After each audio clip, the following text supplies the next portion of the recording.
خبر شامل کرتے ہیں فیض گنج کرونڈی سے ہمارے نمائندہ ارشاد علی بالادی کی۔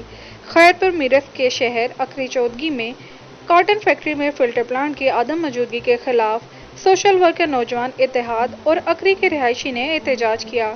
رپورٹ کر رہے ہیں ارشاد علی بالادی۔ خبر شامل کرتے ہیں فیض گنج کرونڈی سے EN news reporter Irshad Ali بالادی۔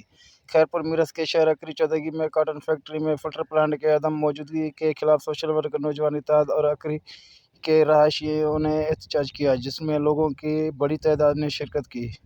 Rally کے شرکاء نے کہا کہ کاٹن فیکٹری میں فلٹر پلانٹ نہ ہونے کی باعث فضائی آلودگی میں بے حد اضافہ ہو گیا ہے، جس کی وجہ سے آس پاس کی آبادی میں دم، گلے کی بیماریاں، ڈپریشن اور پھیپھڑوں کی مختلف بیماریاں پھیل رہی ہیں۔ فیکٹری مالکان کے ایسی غیر سنجیدہ اور مجرمانہ عمل کے خلاف احتجاجی تحریک چلائیں گے۔ ریلی کے شرکاء نے DC خیرپور سے مطالبہ کیا کہ جلدی اس معاملے کا نوٹس لے اور فیکٹری مالکان کے خلاف ایکشن لیا جائے۔